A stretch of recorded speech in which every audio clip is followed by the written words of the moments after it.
What's up, YouTube? SandDuelist89 here, giving you guys a deck profile of the deck that I had actually just built here after Locals. I ran TGs for Locals, love the deck, but I kind of got this idea out of nowhere. Um, so I was kind of thinking about everything that TGs run and thinking about beasts in general. So I kind of built this Beast Stun variant. And I don't know, it's not really stun. I play 20 monsters. This is the first deck I've ever played more than like 10 or 12, 10 to 15 monsters. So I'm playing 20 monsters in this deck, and there's only like 7 spells, and the rest is all traps. This deck has stun, and it's based on control. This is probably what I'm running for my regional here on Saturday in Columbus, Ohio. So I'm going to go ahead and show you guys the deck profile. If you guys have any suggestions, let me know. That'd be great. No bashing the deck, please. And like I said, I kind of came up with this on my own. I mean, everybody can say Beast Stun is, been done over with, but I don't know, I kind of got this idea by myself, was sitting there thinking about cards and stuff. So, I'm going to get on to the deck profile for you guys. Alright, so like I said, it's Beast Stun. First up, obviously, since it is Beast Stun or Beast Control, whatever, Triple Barbaros. TGs I ran too, but I don't know. I kind of like the fact that it's a 1900 beater, and it can just be summoned. So I actually run this in threes, and I don't know. I feel like it's more consistent to get in threes when I need it to get over big beaters, because I play skill drain. So I've obviously got to have a big beater. Triple Photon Tiger. I took these out in TGs so I could play the Flame Tiger, and I like Flame Tiger better anyways.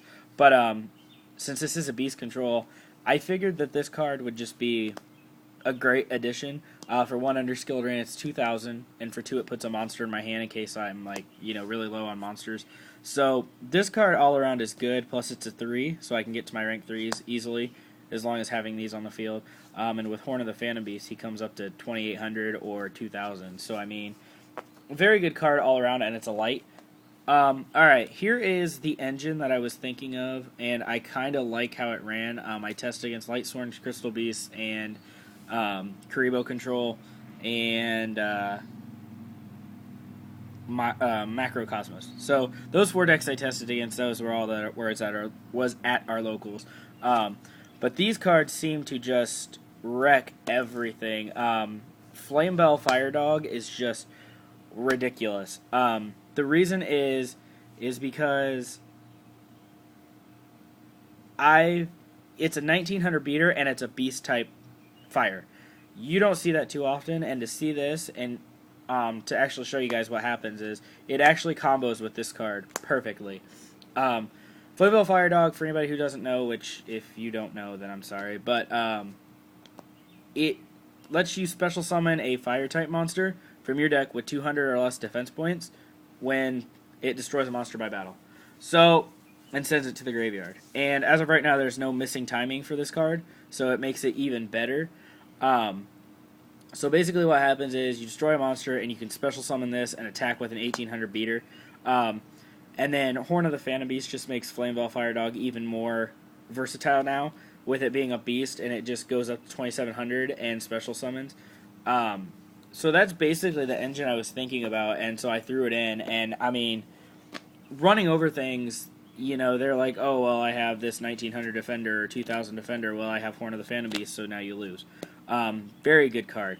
Another card that I started, that I've seen play, well, actually really haven't seen play except for the deck that topped YCS Long Beach, maybe?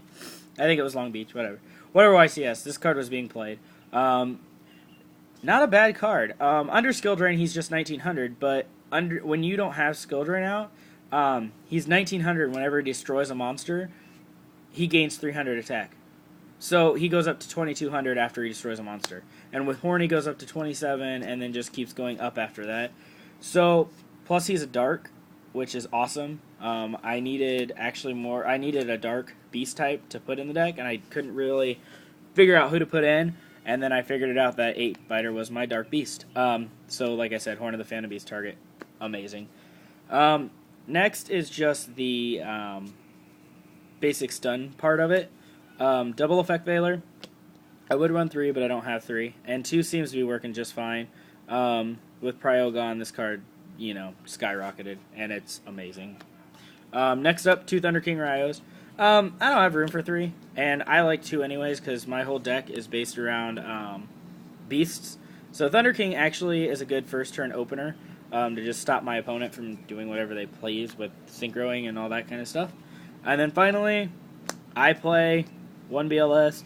Yes, I only play 3 dark targets, but there is so much speed in this deck getting through it and making sure that you have a dark in the grave. You're not that bad. And Maystroke that I play is a dark, so it's an Exceed.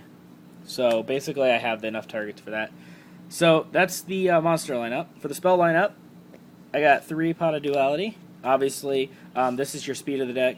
You don't really have speed in this deck other than Flamevell Fire Dog, so I play triple pot. It's played.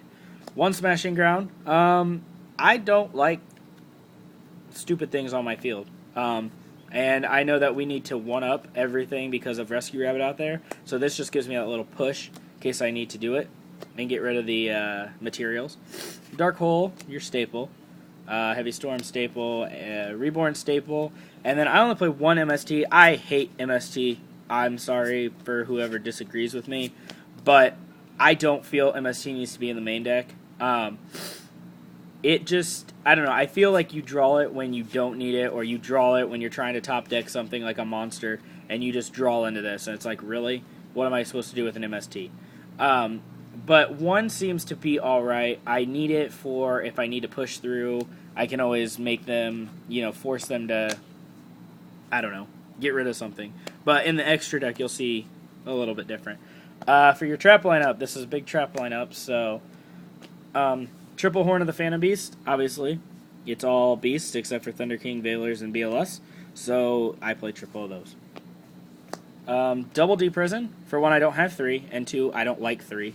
I feel they get clogged if you play 3. 2 is just right. Only 2 Skill Drain. I don't like 3 Skill Drain.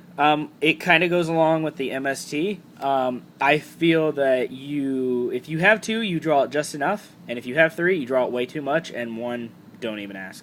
1 is terrible. So I play 2. I get it in the hand enough. I use it enough. I have protection on my back row. So, yeah, I mean, 2 of them is just right.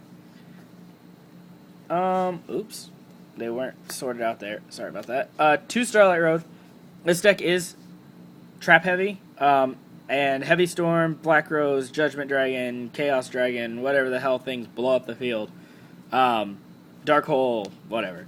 Everything is out there. This protects you so much. Better than Bribe. I like it way more than Bribe. So, 2 Starlight Road, it protects me, and it's good. Obviously, 2 Torrential with this format now with no priority, just so much better. Bottomless, I only play 1. I don't like playing 2. Inzectors are all over 1500, and Logi on that can negate. Really, all it's good for is hitting the dinosaurs. Plus, they play Forbidden Lance, so really it's dead half the time. 1 Warning, 1 Judgment. Don't need more than 1 Warning. That's player preference. I don't need more than 1. And 1 Solemn Judgment. No Mirror Force in the main deck. I am tired of Mirror Force getting MST'd. So, I don't run MST, but it always seems to get MST by everybody else. So, for the extra deck, 1 Chaos number 39. I don't know. You never know when you can use it, especially in this deck.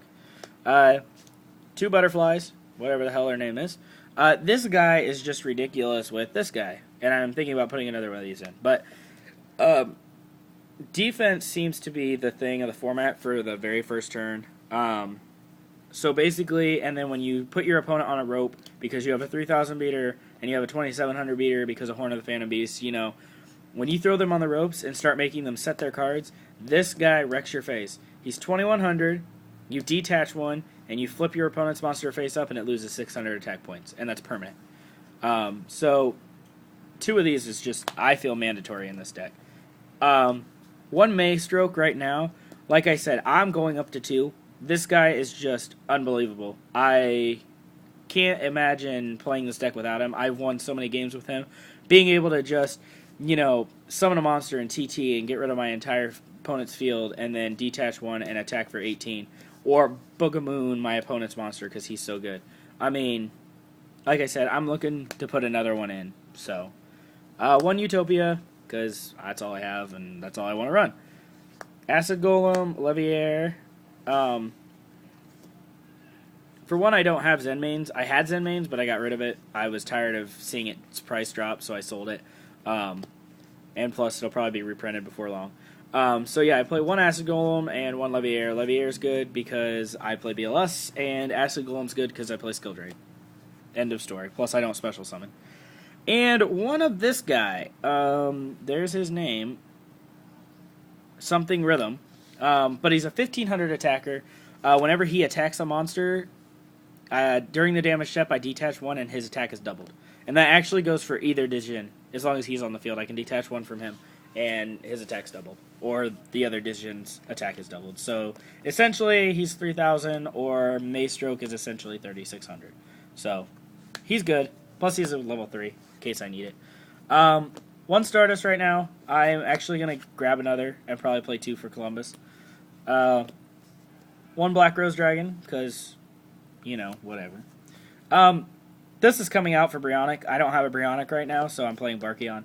I don't have any Earth Tuners, but still, I play it just in case. Also, like I said, he's coming out for Brionac for regionals. End of story. One Gaia Knight, because Gaia Knight's amazing. One Catister, because you're a staple Catister, you need it. You play Effect Veiler. And then one Chimera Tech. I didn't want to side this card because my side deck is really, really steep and tight, so I had to play this in the main deck, which is no big deal. So, that's the extra deck. Sorry, there wasn't much explanation. You guys should know that. Alright, side deck. I'll kind of explain my options and why I chose what. 2 Banisher of the Radiance.